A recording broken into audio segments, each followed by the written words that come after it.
Hello and welcome to another episode of Real Talk. I'm Jake and joining me is Ben and Aaron. Hello. And today we're going to be doing a review of The Last Jedi. What are you doing, Aaron? It's a lightsaber, you can edit in afterwards. I don't think I'm that good at editing, to be honest. What? I've already done the thing now.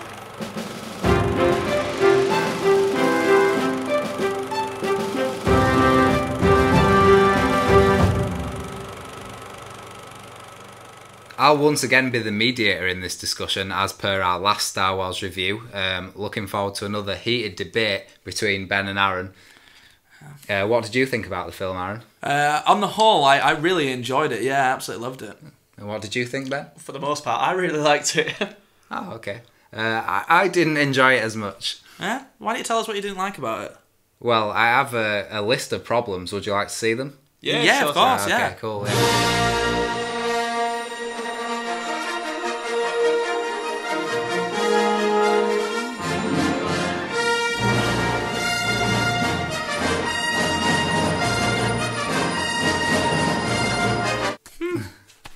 It felt very much like more like a Marvel movie to me, where the jokes were just coming in hard and fast. Yeah. But every time there was a little joke, it felt really dumb because it felt like the situation was just kind of the wrong time to be making a joke. The bit where, right at the beginning, where what's his name's going, oh, I'm holding for General what's his face. Yeah, so the little thing where it was on the phone. Yeah. And it was kind of cool at first, and then it just went on like about 5 times. It was saying, It went on still all along. holding, still holding. Okay, my argument about the comedy situation is, and a lot of people thought the tone was off, and that there was comedic moments in the movie in weird places. For me, I feel like this is really down to personal preference. I did not find the comedy at all grating in the movie. But at the early scene, yeah, of course, like potentially that went on a little bit too long. I feel like it was done to sort of quite clearly outline that General Hux is an idiot. And I think he was played more like an idiot in this movie than... Really undermined him. Yeah, he was heavily undermined in this movie. It more like in a slapstick kind of way, and we've never had a character like that in Star Wars, I don't think. Jar Jar Binks. To a point... yeah. We're not talking about those Star Wars movies, Ben. There hasn't necessarily been a character like this in Star Wars, like a dumb villain as such, like, but that doesn't need to, for me, that's not necessarily a bad thing. Yeah, that's fine. Like, the movies have always had that sort of tone where there's certain elements of comedy, but they're family movies. Like, some stuff's going to be in there for the kids a little bit, or some stuff might not land. But for me, it never took me out of the film. I never felt like it took away from the seriousness or anything like that. Yeah, but playing devil's advocate, I don't think that anyone's saying that comedy doesn't belong in Star Wars. I think we all agree that there are moments throughout all of them where it's worthwhile. But I completely in this agree. film, there are just... It's the timing and it's the landing of certain gags that are just slightly misplaced. Luke milking the that was funny. That was hilarious. That was actually really funny. It was supposed to be funny, but it wasn't a joke. And I think that what this film had was too many jokes. For me, I feel like that was a joke. Like the whole idea that Luke's this weird hermit living on this rock, and then he just angrily walks off to milk this fucking cow. I thought that was really funny. Yeah, it was funny, but it wasn't a joke. No, but I thought it was supposed to be. It wasn't supposed to be like, that's funny. I don't know what this is, but it's funny. Of course, it was a joke. It wasn't like someone telling a joke. It was a funny moment intentionally put in to be funny. This weird, ugly space cow. We can't grasp from the movie like how big the New Order is, and they seem to be just trying to throw everything they've got at this one rebel force that's trying to escape, I guess, from the New Order. And it's like they have the mothership in there with Snoke, and they literally seem to be throwing all the forces at this one sort of small rebel fleet. And then at the end of the film, it's like literally 4 AT-ATs. And it just seems like that's their entire army now. Yeah, like, just, I know what you mean. It feels like they didn't really think about like how we're going to move on from here, because the New Order to me in this film just felt like little remnants of what they used to be. So sort of, you're saying that the Force Awakens established them as this major force. Yeah. And now in this movie, it sort of feels like they're a bit more... They're villains, but like they're a little bit more ragtag and not quite as like put together or not quite as dominant. Let me just ask you this: are they throwing everything they've got at the rebels, or are they not? No. They're not throwing everything they've got at the rebels. Then why is Snoke sending his mothership with him into this fight? Yeah, I know what you mean. Right, potentially. Here are some... Right, okay, for one thing, Snoke's mothership is the ship that's tracking them. True. Right? But they said that one ship could do that at a time, so any of the other ships could do it. Well, maybe potentially that might not be the case. No, but that's what Rose said to. She's theorising that any sort of tracking system would only be able to work from one ship. Maybe that's the only one with the technology. That's just one potential suggestion as to why Snoke is so thoroughly involved. Potentially another one is that the Starkiller base has just been destroyed. So they're thinking we've got an absolute... I'll sit back here and just get this shit done. Like, Snoke's projecting himself as a hologram and issuing orders through Kylo and Hux, his two most trusted allies, but mainly Kylo. So they're getting all this shit done. Starkiller base is going well. Suddenly, the ragtag rebel crew have destroyed the Starkiller base. You think, right, that's it. I'm not fucking taking a back seat anymore. I'm getting right into the action. For me, I do agree with you. Like, the scope could be established a little bit better. For example, the start of the film with the bombing run. Like, we get the feeling that this dreadnought is a major ship, and that them taking it out is like a serious blow, or whatever. But obviously Leia's like, you sacrificed too many people. It wasn't worth it, because we need to keep people alive here. I don't want to see anyone die for your vanity project. And they're trying to act like, oh, it was a big victory and everything. I feel like there could have been a good scene where like they end up tracking them, and they're like, oh my god. Blood, it's the Black Cloud, and it's like Snoke's ship is here, and they're like, it's Snoke himself who's here, sort of thing, and maybe even have a communication where Snoke's like, I'm in the mix here. I know what Jake's saying in terms of like, it seems like, well, is this it? Are they throwing everything they've got? Because you've got to think, like, if that is everything that they've got, I don't believe that in the entire galaxy there isn't another force that can wipe them out. I get that the Republic was basically lost when Starkiller Base destroyed all those planets, but there's got to be something. God, the fleet's not that bloody big, for God's sake. Because, I mean, they took down a dreadnought with one bomber. One bomber with a well-placed bomb. Are you telling me that they can't take out absolutely everything? There must be something. Whereas at least in the originals, 4, 5 and 6, the Empire was the galaxy. The point of the movie, right? Is that no one succeeds. A running theme in the movie is that you have to let people fail. Failure is like a loss is a lesson. Failure breeds success, sort of thing. The idea of what Luke is trying to teach Rey is that Luke is sort of like saying, you're gonna fuck this up. You can't go speak to Kylo. Like, you're gonna turn to the dark side. I've seen this power before. I don't want to teach you. You're not gonna be able to control it. Like, you're gonna get seduced by it. You're gonna make this mistake, right? And the idea of what Yoda's telling him is like, you need to let her go. You need to let her go and make the mistake herself, sort of thing. She knows enough. Like, you can't. And the whole idea is you can't steal a student's mistake from him. You can't take a mistake from them. I think all the characters. No, I'm not giving it any. You're giving the movie too much credit. I'm not giving too much credit. This is what happens. No, Finn and Rose go and they fuck it up. Even if I was to agree with you here, the execution is so incredibly poor in my opinion. Like Finn and Rose being the best example I can give. There's no character development at all. Seriously, that is integral to the execution of this story. Is that we feel for these characters. So I 100% assume that we would either get a flashback of Rose and her sister, so we can understand their connection that they have, which is, apparent from the acting. I'll give them that. However, one of the ways they could have done that, which is not ideal, but it could have worked, is that Rose speaks to Finn about her sister. That never happens in the film. She never mentions her once. Yet, there's a scene in the film where she gives Benicio Del Toro's character that little pendant thing that she has, and then Finn's just like, do you know how much that pendant means to her? And it's like, what? How do you know how much it means to her? What is this? All of a sudden they've known each other for 10 minutes, and then all of a sudden, and it's just pushing this plot line of Rose is going to fall in love with Finn, which is so, it's like, well, no, that's the thing. I never see that so coming out of nowhere. It's amazing that it happens. I don't think that they're pushing that. I just think that, well, I don't even know what to think. Honestly, it happened, and even now I still don't know what to make of that. I don't understand what the point of that is. Because then you had him running into Rey's arms anyway, and it's like, well, Will they want this? Exactly, Are we now going to have that some sort was of really dodgy, weird. some sort of dodgy love triangle Yes, now? there's going to be a love triangle. Yes, the character's going to have something to go. I have to say, that is the one thing that I'm not... If it's setting up the next film, how about we have some character development in this film? Let's face it, this film is all about The Last Jedi. It's all about Luke and it's all about Rey, but they need to give everybody else something to do. So what they've done is they've given them this little side quest that they can go off. We'll keep them busy. We'll show you some flashy new space world that looks really good and whatever else, something that you've never really seen before. It's like an upscale cantina. And yeah, you know, it looks good, but it's actually pretty pointless. It's pretty dull for the most part.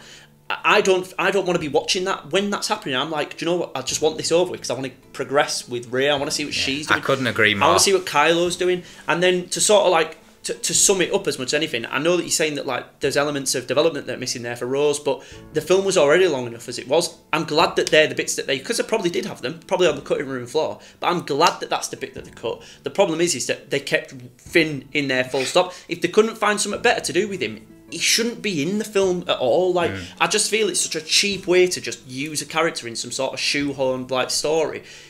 If he doesn't belong in the film, he doesn't belong in the film. What you're talking about in terms of the scope of it, like I didn't really get a sense of how big the Empire stuff is.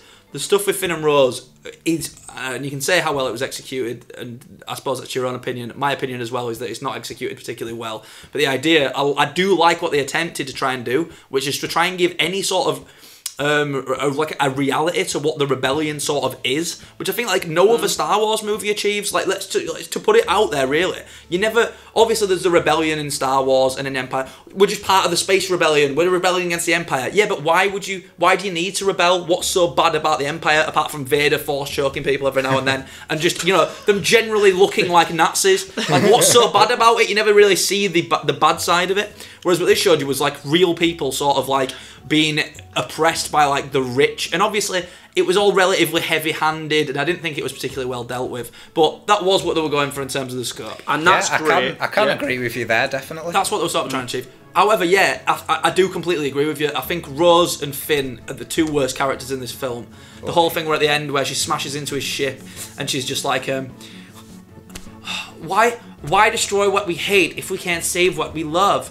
I'm dead. It was like, it wasn't even like a really pained line where she's like, why destroy what we hate if we can't save what we love? It was literally like, why can't we destroy what we hate if we don't save what we love?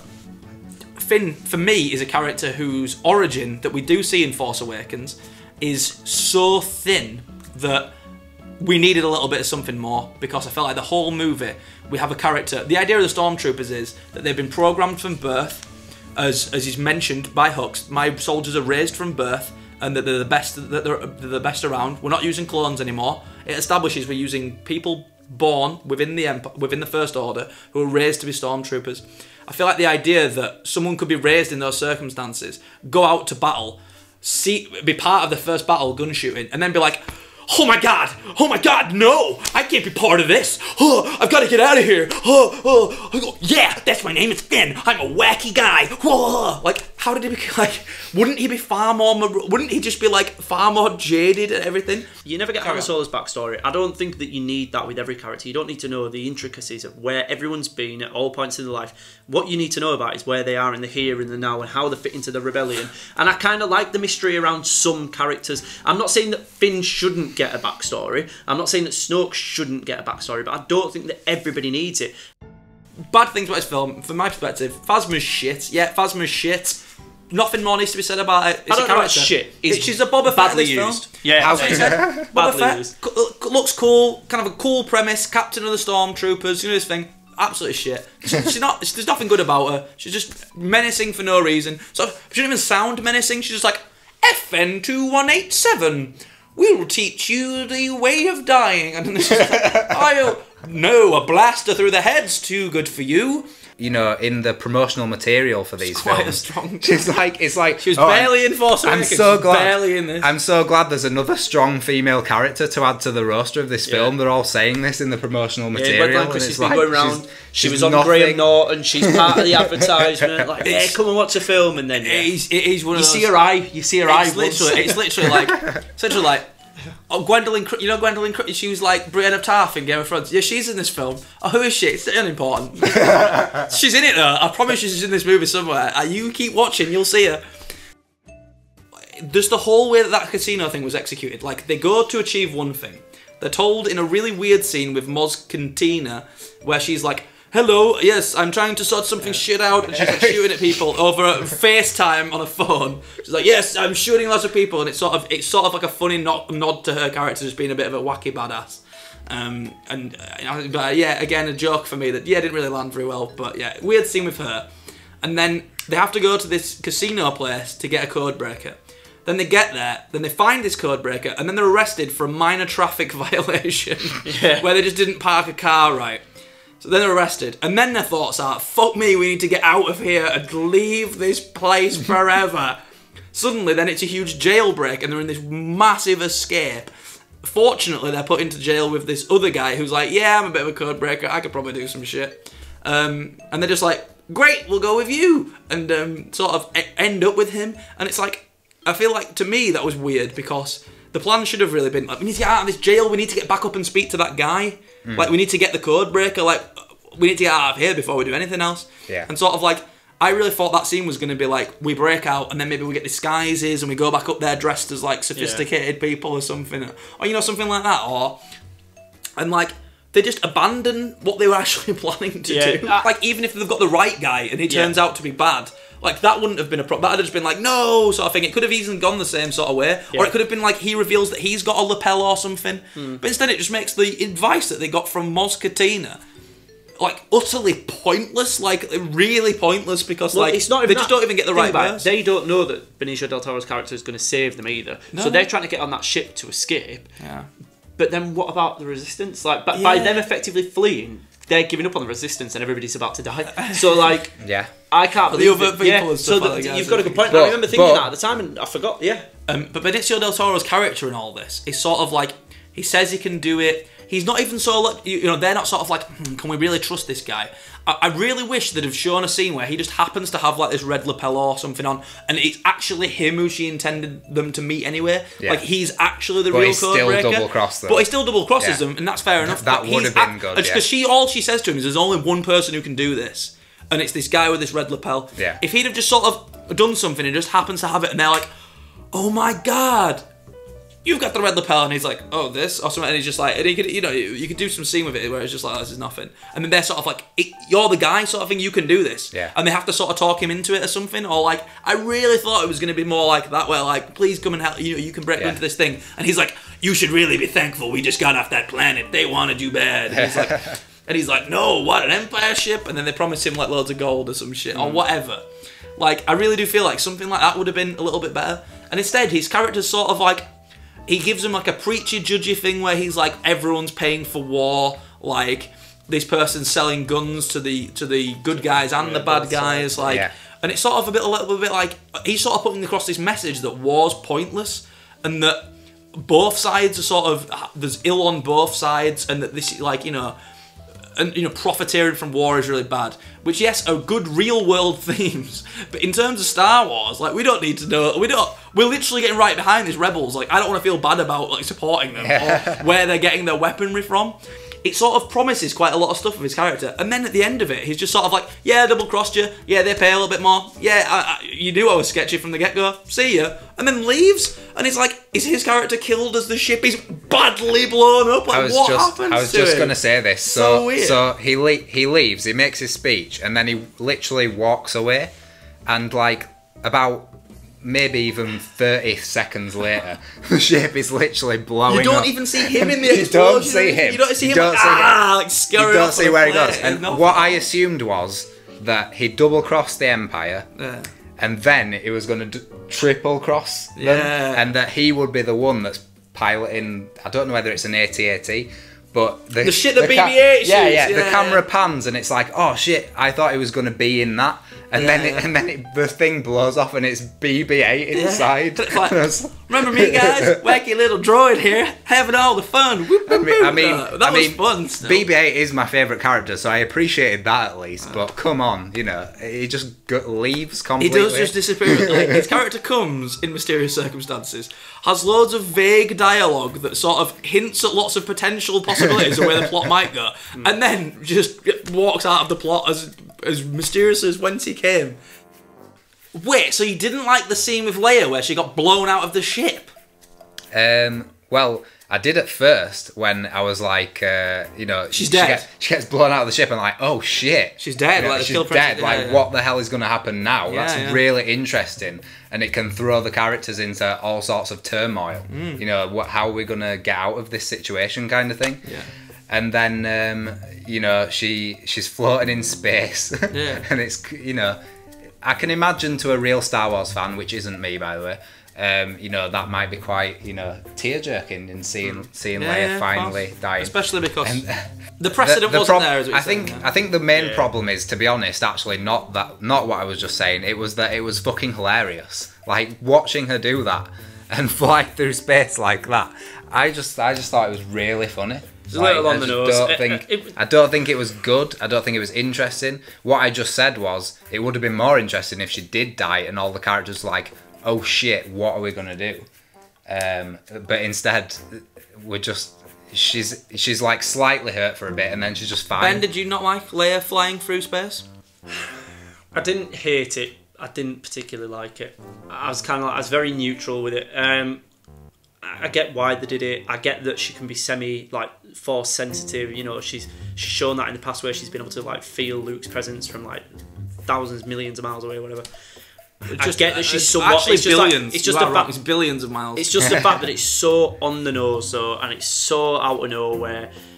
I was kind of I was a bit. I don't know. It just seemed a bit cheesy. It was very cheesy. Yeah. It just seemed a little forced and a bit unnecessary, if I'm being honest. A little bit forced. Did you say, Ben?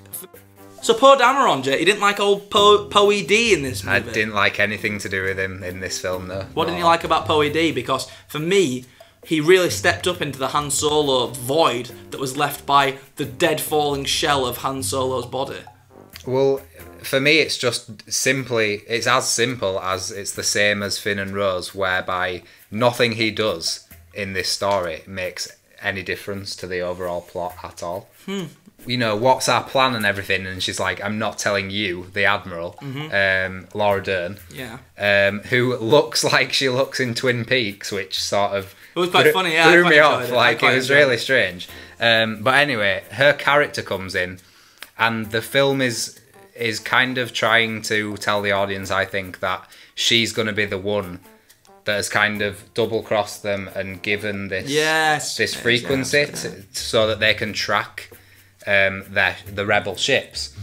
I would like to ask you how you think his character developed, because I think he went literally nowhere, other than realising that he was wrong the whole time.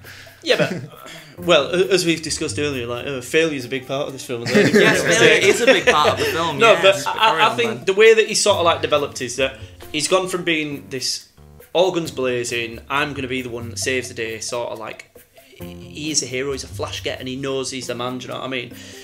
To all of a sudden realising that he's got a bigger part to play, and he has to be more responsible for not just his own actions, but for everybody else's, and his actions have consequences that affect those that are around him. And I think that he's very self-centred at the beginning of the film, in that his focus is purely on what can I do to win this war as quick as possible.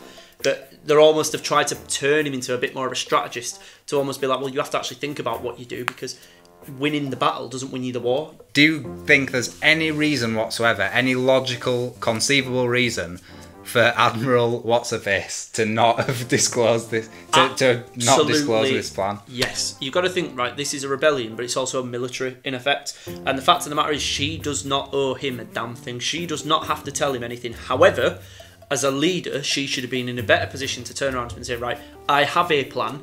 I'm not going to disclose it to you right now, but we are going to do something. You need to trust me as your commanding officer, and we are going to set about doing this. But that wouldn't make a very good film, would it? So I'm not saying the bits that they went off and did made a good film, because the bits that they went off and did were shit. But I understand why they sort of had that shortcoming there, because you had to put that seed of doubt in there that Waldo wasn't up to it, that she was failed. And let's face it, they've almost put Finn, Rey and Poe in this golden light. They wanted you to sit there as the audience, be like, yeah, Poe's definitely right, fuck her, Poe's the man, Poe's the man. But actually, Poe was not the man. Poe was in the wrong.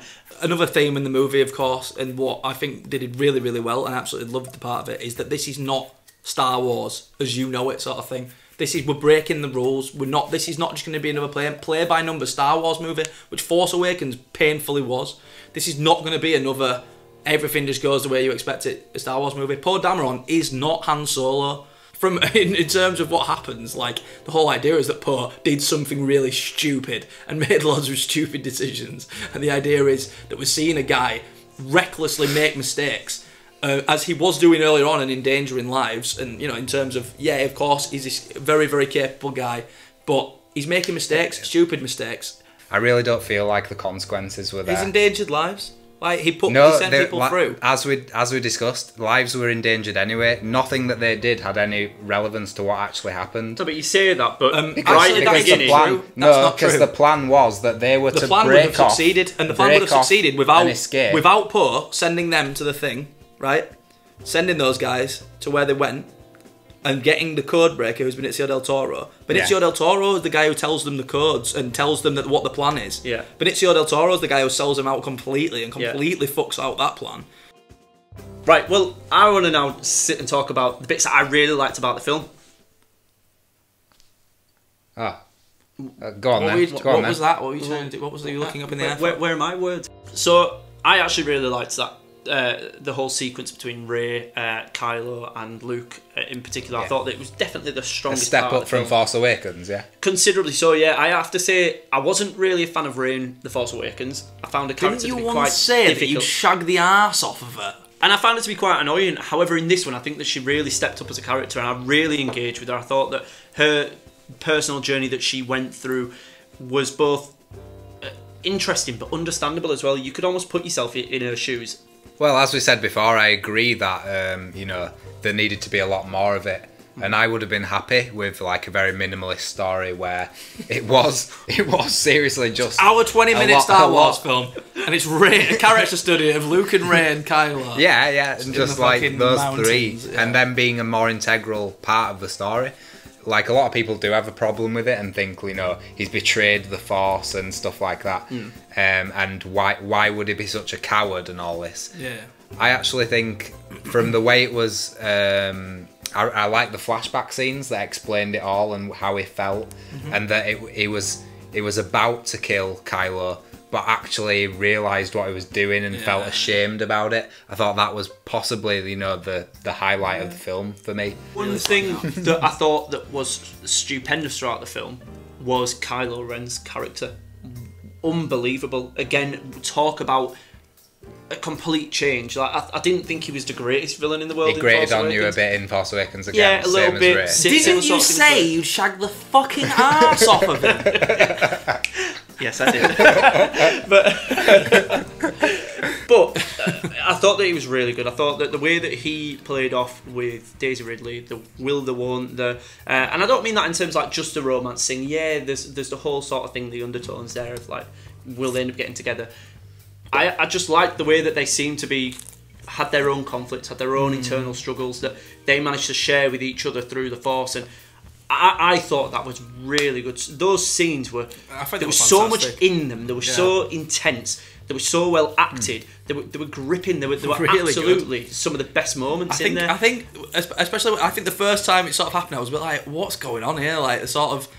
and obviously they had the fight in the first movie, but Finn was a major part of it as well, and it didn't seem really personal between them. I really love how this movie made it proper, like it's Kylo versus Rey. They're both complex characters. They're not really simple characters. They're both young. They've both got, you know, a lot to learn about themselves as much as anything, and finding out that they've got the Force and can do this, and I just thought it was so well executed. It was really well done. That when it came down to the final bit, I felt as though the stakes were real, and when you sort of mentioned earlier, I never really thought that Rey was going to die.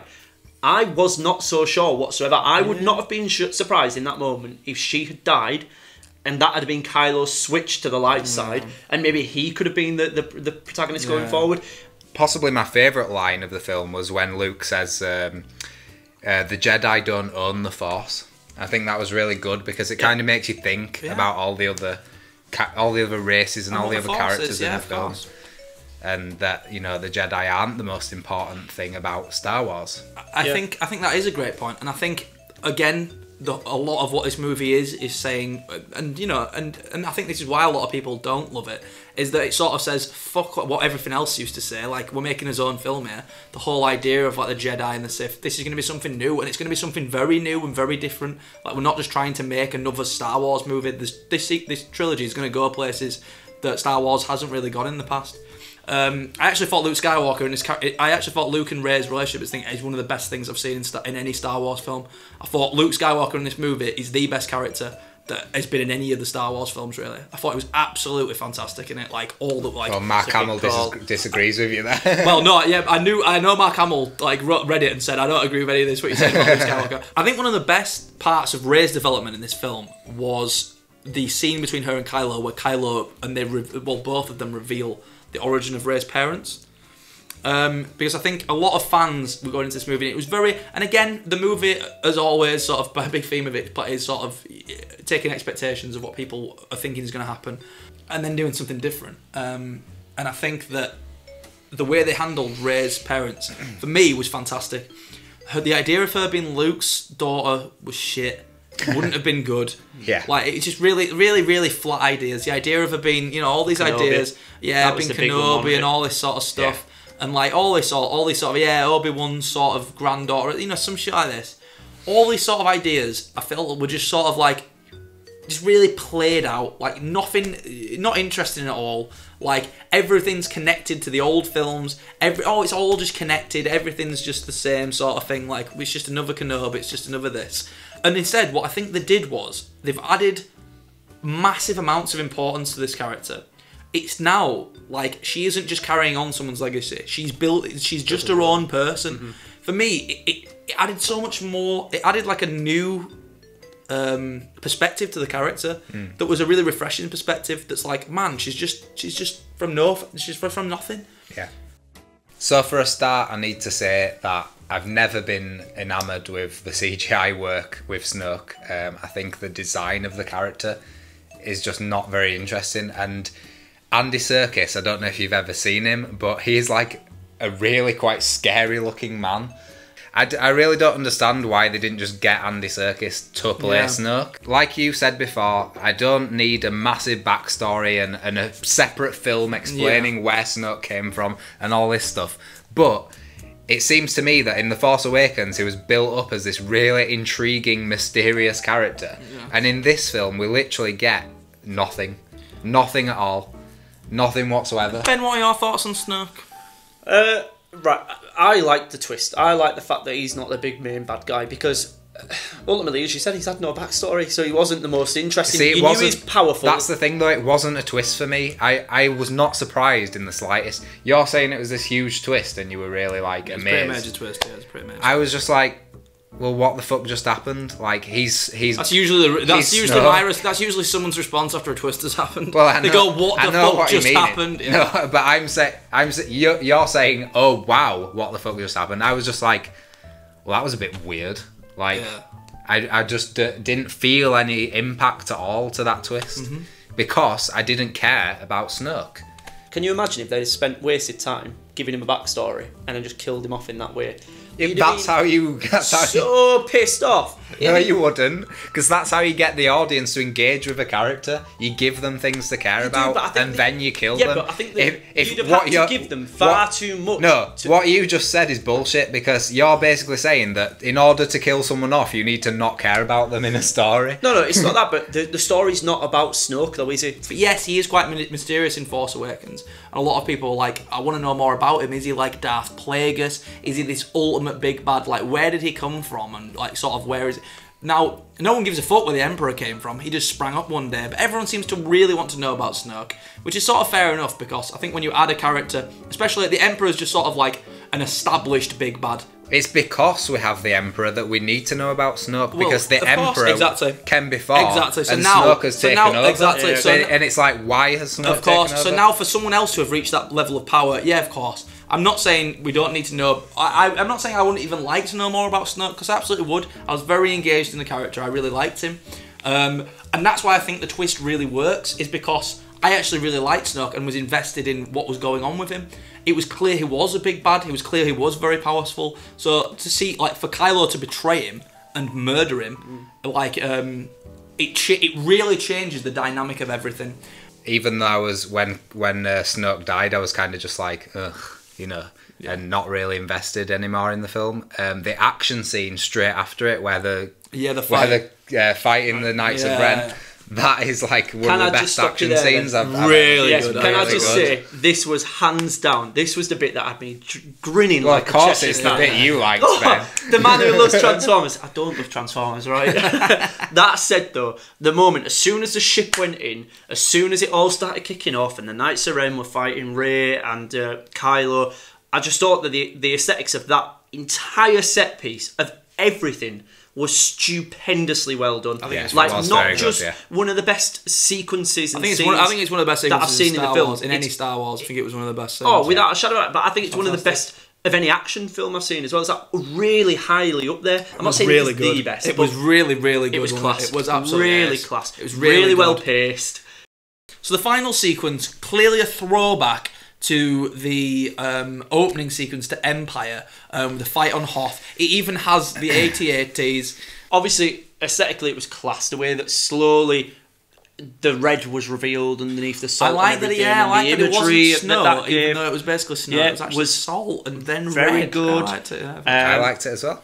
Yeah, I really liked the whole action sequence at the end. I loved like how it felt like, oh fuck me, we are absolutely fucked here. Like, you know, I loved like we are absolutely fucked, even though there's literally barely any forces actually. Yeah, but no, exactly. They just literally sent, because it's that easy. There's so few of them left. They literally just send down things. But Kylo's like, I'm going down personally to fucking deal with this because you're all a fucking bunch of idiots, and I'm making sure this gets dealt with.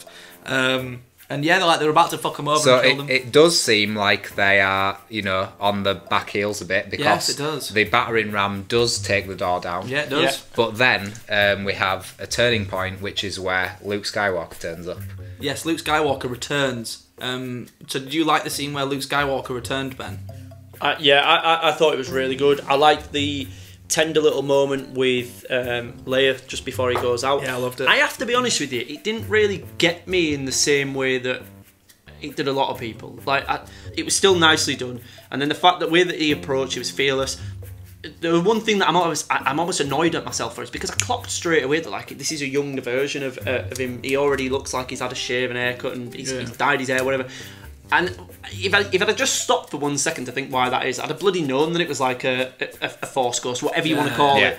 But because everything's going on, you never really allow yourself that time to think it through. But I clocked it straight away, and he looked cool as shit. And then he's standing there, and he gets blasted to hell, and he's still standing. I think, well, has he ascended to another level? I'm thinking, Luke goes out there, you're thinking, fuck me, like Luke is going to sacrifice himself for everyone here. I was like, shit, this is major.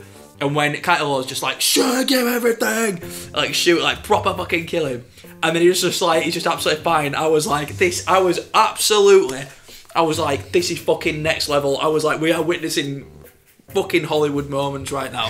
I really did think it was that good. Like, I thought it was so fucking cool. What do you think, Jay? Did you not? Yeah, I agree with you there. However, where it goes from there, I'm with Ben on this. Like, I really do think that the sequence as a whole could have been delivered a lot better. Oh. For instance, not that particular bit that you're talking about. I think that was brilliant. But like he gives Leia Han Solo's the dice, thing, and then and it's still. And it's like you see it later, and it's just on the floor, and it's like, so did Leia drop it? Yeah. Or did he not actually give it to her? Like, is it a force projection? Yeah, it's force projection. Well, why was it on the floor? Yeah, then? why'd she just drop it? Like, why do you see it on the floor at the end? I know sort of where you're coming from. And it's like it was delivered in a very sort of haphazard way. I think what should have happened is exactly what Ben Kenobi did in Star Wars. Want you to think that though, the moment he lowers himself, and you think, yeah, and it would have been amazing. I think that would have been amazing. What if he'd have killed him? No, if he'd have just turned his lightsaber off, and Kylo Ren just hit him, and he just went to like the cloak. Yeah. That would have been far better, I think. Instead, what happens is he does like a Matrix move, and like goes back like that. That's before. Yeah, it's well sick. It's I'm not saying it's shit or anything. I'm just saying I think it would have had a lot more impact. We're seeing Luke Skywalker and been a lot more coherently delivered to the audience. Yeah. If it was a rip-off of if it was a blatant homage to New Hope. Yeah, definitely. Right, okay. 100%. I feel think like that would have I've been had enough better. blatant homages to New Hope to last me a lifetime with Force Awakens. Well, I thought The Force Awakens was really good, but that's a different story. I know, yeah, I didn't. I also liked it, but what I'm saying, I liked this movie more, and I feel like the scene with Luke and Kylo is it perfectly encapsulates what this movie was about. For one thing, you see in Luke, and the idea is like you're seeing him at his full sort of like in a fight, which you've not seen Luke in since obviously when we're seeing a man at his full power potentially, and he's toying with Kylo, and obviously Kylo's fuming and he's gonna kill him and he's going absolutely mental, and I loved how it's like you're thinking like a sort of like a blood spray on the thing. It's like Renée Shea in Kill Bill where she cuts her and it sprays out sort of thing, and it makes the salt. And he turns around and Luke's just standing there. I was like, what the fuck is going on here? And then it goes to stab him again, and it's like, and he realises a force projection, and you're like, shit. And then it just cuts to Luke, and he's meditating on the rock, and you're like, he's not left the rock from where we left him. Yeah. Last we saw him, he was on that rock, and he's still there. Absolutely genius. It's good, yeah. However, I'll see you later. It was just brilliant. I thought it was absolutely fantastic. I don't want to see man drop into a cloak. I don't want to see any of that. No, I thought what they did was fantastic. Absolutely loved it. I agree with you. That was good, and it's your opinion if you thought that it was delivered in the best way. But I really can't get behind Luke just dying after that. Okay. Like, what is the reason for it? Like, I just don't understand it. Up until that moment, I think probably the way that they're justifying it is that he has cut himself off from the Force from a long time. It's obviously takes a lot out of him to do that. You can see how tired he is by the end of it. He's struggling to get back on the rock. I think it's just meant to be the exertion of a man who's not really been one with the Force in such a long time. Almost like he gave everything. Yeah. But I also think that there's an acceptance on his part as well after he has that conversation with Yoda and stuff, that he kind of understands that it's not about him anymore, and I don't know. He's hidden away for too long, sort of thing. It's not his story anymore, and he's got to give it up and let it pass on to the next generation, so to speak. And look, I've got mixed feelings about that. Would I like to see more Luke Skywalker? Of course I would. Am I particularly upset with the way that they did it? No, I'm not. Well, yeah, I mean, I'm at the same position that I was at the beginning of this review, and basically that can sum up my opinion of the film, which is that I really enjoyed it. I enjoyed the experience of being at the movie and watching this film. You said it was a piece of shit. But I also think that the movie was like not very well executed. Like it was a bit of a mess. Yeah. Like maybe even a lot of a mess, to be honest. Yeah. A very, very large portion of the film was very messy and not very well conceived or written, and just anything to do with filmmaking. Just not very well done. See, I get that, and I understand that, and I understand the gripes that everybody has with it on the online forums and comment sections and whatever else. Like, I get that sort of shit, yeah. And the thing is like, I get behind the mythology. The thing is, I'm not hardcore enough into it to be like, to really get upset by, oh, they've done this to the lore and this ain't canon and blah blah blah. Like, I'll just enjoy for what I'm seeing on the screen, sort of thing. And for me, as I said, if you take that cross section out, that bit with Finn and Rose, as much as I like the characters, I didn't like the story whatsoever. You take that out, the rest of the film is phenomenal. I had such a good time watching it. I really enjoyed it.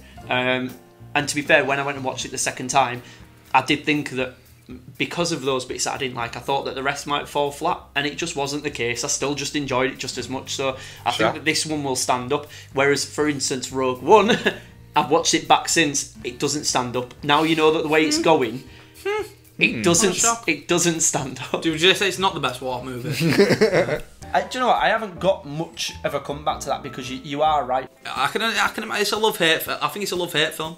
I think a lot of people have said, a lot of fans, a lot of big die-hard fans are saying that this isn't Star Wars. It's betrayed Star Wars. It's tried to do its own thing, and I think there's been a lot of negativity towards this movie. I think a lot of people have really, really disliked it, and for me, I think that's a real shame. I really liked. On the whole, I love what they tried to do with it. Some stuff they didn't execute absolutely as well as, I would have loved them to. But even in the stuff that was bad, I think the intentions were right, the themes were right, they tried to do the right things. And for me, I really do think that however this trilogy goes, I think this will be seen as this generation's Empire, in the sense that I can imagine when Empire first aired, people must have been like, fuck me, that was mad, like, that was really different from the original movie, and there was a lot of, it's far darker, a lot more going on with all the characters, and I think that was very, very true of this film, and I'm just really, really excited for the future of the franchise after this. I really think it can go in a lot of really cool directions, and I'm really, really scared that it's in the hands of J.J. Abrams, after he did such a tame job with Force Awakens. But yeah, I absolutely loved Last Jedi. Can I just say one thing that I'm really looking forward to? I'm really looking forward to seeing now that Disney have bought Fox, how the X-Men get brought into this universe. I think it's going to be I think it might go something a little like this. Listen here, bub. Put the girl down. What are you doing? Is it Bane? What's Bane doing? He was also Fox's man.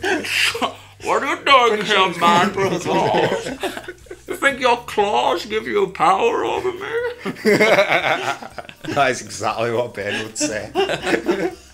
So I'm just so excited for the next Star Wars film. When is it, Ben? It's coming next year. It's the new Han Solo film. Oh, fuff.